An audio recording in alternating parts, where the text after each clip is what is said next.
I'm releasing on YouTube. A little bit about myself. I was a past teacher for 12 years and left behind 3 degrees in education to pursue photography full time. I did feel called into the industry.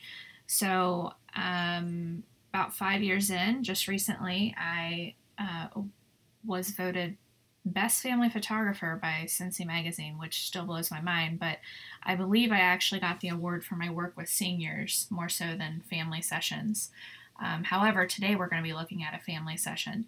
I already enjoyed teaching beginner photographers the trade here locally one-on-one, and after the award I thought maybe it was time for me to reach a broader audience. So I'm going to share a little bit about what I know. There's a whole lot that I don't know still, but I just want to prove to anyone starting out that you don't have to be perfect before you share your knowledge, or before you get started, or before you are recognized locally.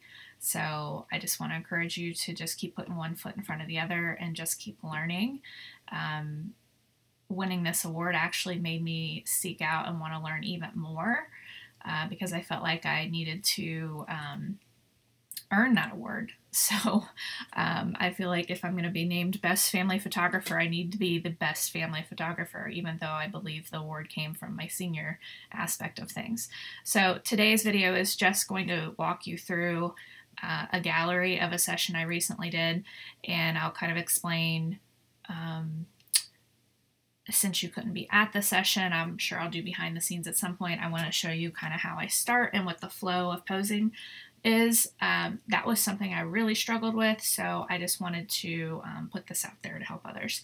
So this family has 4 kids, 4 rather older kids. Their youngest is 7, so they're still a little bit younger, but it wasn't, toddlers. So the family seemed to be a little tense when they showed up, and so I wanted to go ahead and start with the parents, which I don't typically do. I usually start with the whole family, but I'm going to do a little run through of the couple session. This is a very basic pose that I do. I ask the wife to essentially glue her belly button to the husband's hip bone, and the husband is almost straight onto the camera. So this gives the illusion that the male is much larger than the female, which all the moms really like. And, there's always, you can start with the basic pose, then look at each other, give a kiss.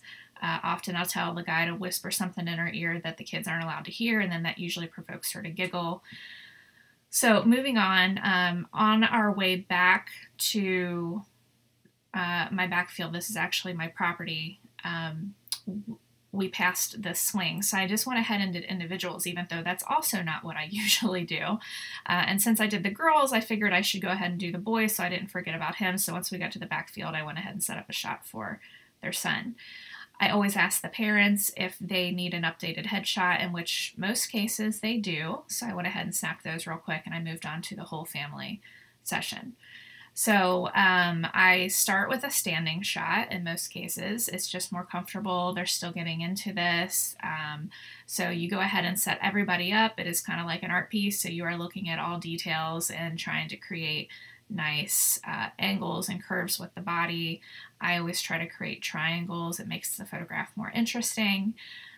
So I start with a nice pose shot, and then I try to get them to loosen up a little bit, and I say really lean into each other, love on each other, and you'll see this is kind of what they did with that. The idea here is to capture connections. So people do come to you for pose shots. They want something to hang on the wall, and in their mind they think that they all need to be looking. But some of the best shots are when you do ask them to lean into one another and love on one another. So I feel like I could have done a much better job of that during this session, but because there was a lot of tension before their session of them getting ready and mom wanting to kill everybody, and which I can totally relate because my family's the same way.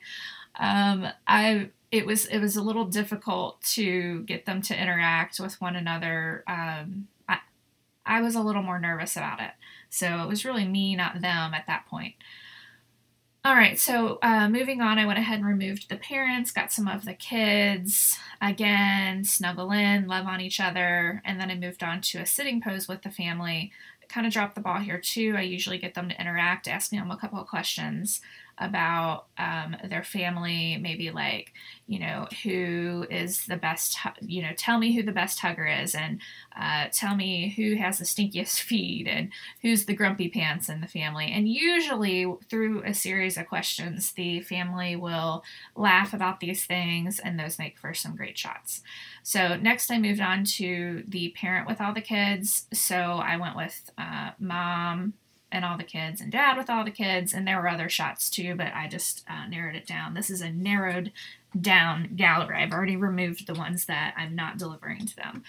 So then I like to do, if time allows, which I try to always make sure time allows, I like to do each parent with each of the individual kids. And this is great for birthdays and graduations and, all the different celebrations that come up.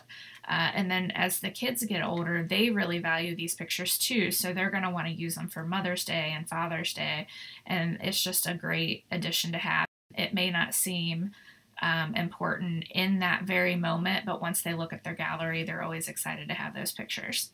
And if possible, this is a random picture, but she was just standing there, and the kids always giggle when the camera points towards them when they're not expecting it. So don't forget to like grab a shot of the kids if you're between shots, and you can just just turn and take a quick picture. Go for it. The littlest one was having an 8th birthday, so coming up, and she wanted her own photo session. So to compromise, I took a couple pictures of her to make her feel a little bit special. So that's why those are randomly thrown in there as well. There's always a movement shot. I try to go for a movement shot. Usually it's walking. With little kids, I'd have the parents do like an airplane with them or swing them in the middle of them. But for like an older family or kids that are definitely old enough to walk, I'll have them do a walking shot. So here's what this is. And I just tell them to talk with one another as they are walking together. And in this case, and I thought this was a really good idea, this family was singing their favorite song. And that worked really well. So I think that I'm going to use that for future sessions. Is there a song that the whole family can sing along to? And just make sure that you're looking at someone else in the group while you're doing it. And I try to get them to not look at me. So things were going well. I wanted to try something new here. So we did depending on how many kids there are, you can either have the parents use this is actually a tablecloth. I saw this idea done, and I was thinking, I don't know where I'm going to find a lace blanket, and it turned out that I ended up inheriting my grandma's tablecloths. So I think it's much cheaper to find a tablecloth that resembles lace than a blanket.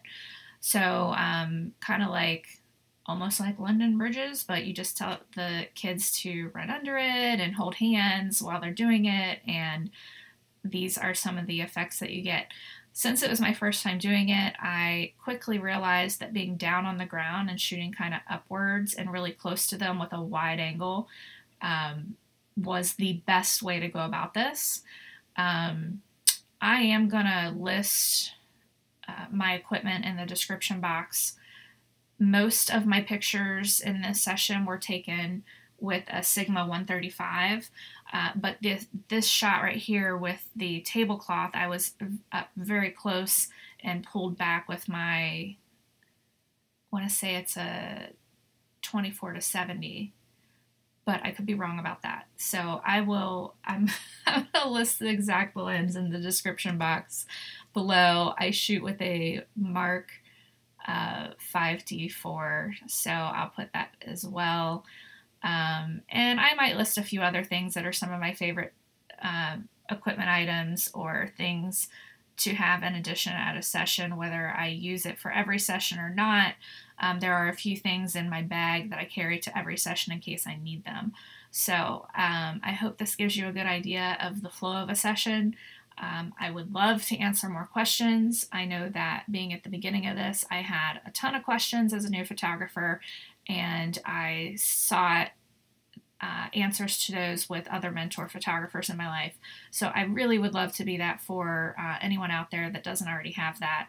So definitely comment below, or you can also find me on Instagram or Facebook.